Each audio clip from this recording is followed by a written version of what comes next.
So hey guys, welcome back to my channel. तो आप लोग कैसे हो? आई होप आप लोग अच्छे होंगे। मैं भी बिल्कुल मजे में हूँ, अच्छी हूँ। तो आज मैं फिर से आप लोगों के लिए एक न्यू रिएक्शन वीडियो लेके आई हूँ गाइस। आज मैं जिस सॉन्ग पे रिएक्शन करने वाली हूँ, दिल थाम के बैठ जाओ गाइस। ये एक ही साड़ी बे का सॉन्ग है, आज ही रिलीज हुई है। साड़ी का हम भोजपुरी चैनल से है, ठीक है। ये सॉन्ग न्यू ईयर से स्पेशली है, न्यू ईयर के लिए गाइस। प्लीज वीडियो को स्किप मत कीजिएगा, मैं रिक्वेस्ट करती हूँ। ये सॉन्ग बहुत ही धमाकेदार है, न्यू ईयर में बहुत बजने वाला है गाइस। तो इससे पहले एक छोटी सी रिक्वेस्ट है, अगर आप मेरे चैनल पे नए हो तो चैनल को सब्सक्राइब कर दीजिए, वीडियो को लाइक कर दीजिए, बेल आइकन को प्रेस कर दीजिए गाइस। अब मैं बिना टाइम वेस्ट किए वीडियो करती हूँ प्ले, देखते हैं कैसा है ये सॉन्ग। धमाकेदार साउंड के साथ कारवा मोबाइल।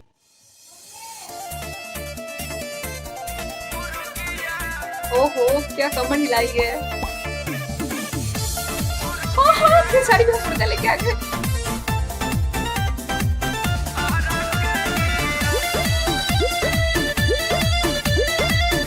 अच्छा, पिकनिक का प्लानिंग हो रहा है।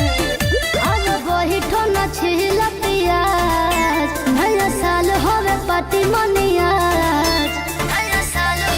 देखो बैठला से काम ना चली। अब वही ठोना छिला पियाज, नया साल होवे पार्टी मनियाज। अरे लंदन से चल के आइल बानी छपरा, चिखना बना के दिहा। जोगाड़ई जहरा के दियो, तो मुर्गिया हरा के दियो। अरे बाप रे, जोगाड़ई जहरा के दियो, मुर्गिया हरा के दियो।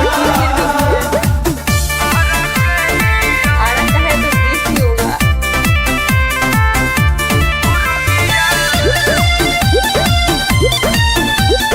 ये भी गाइस ये सॉन्ग बहुत बजने वाली है।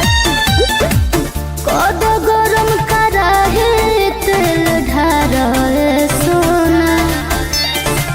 बज गए 5 आँच 12 सोना। जाने तोहरा से ज्यादा तेजी हमरा आँखी बना चट करे जी। काटा सलाद और नींबू के गारा, जी भर के जिंदगी जियो। जोगाड़ई जहरा के दियो, मुर्गिया हरा के दियो। सचो जोगाड़ई जहरा के दियो, मुर्गिया हरा के दियो।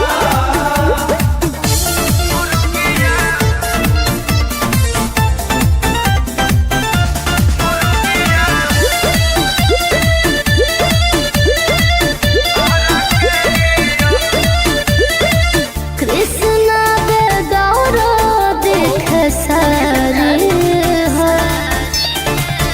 आइल बानी कके तैयारी हो। आयाची हैप्पी हैप्पी दिलबा, भीतरी से कचते दिलबा।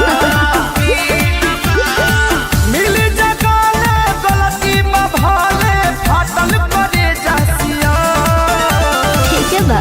जोगाड़ई जहरा के दियो, मुर्गिया हरा के दियो। जोगाड़ई जहरा के दियो, मुर्गिया हरा के दियो।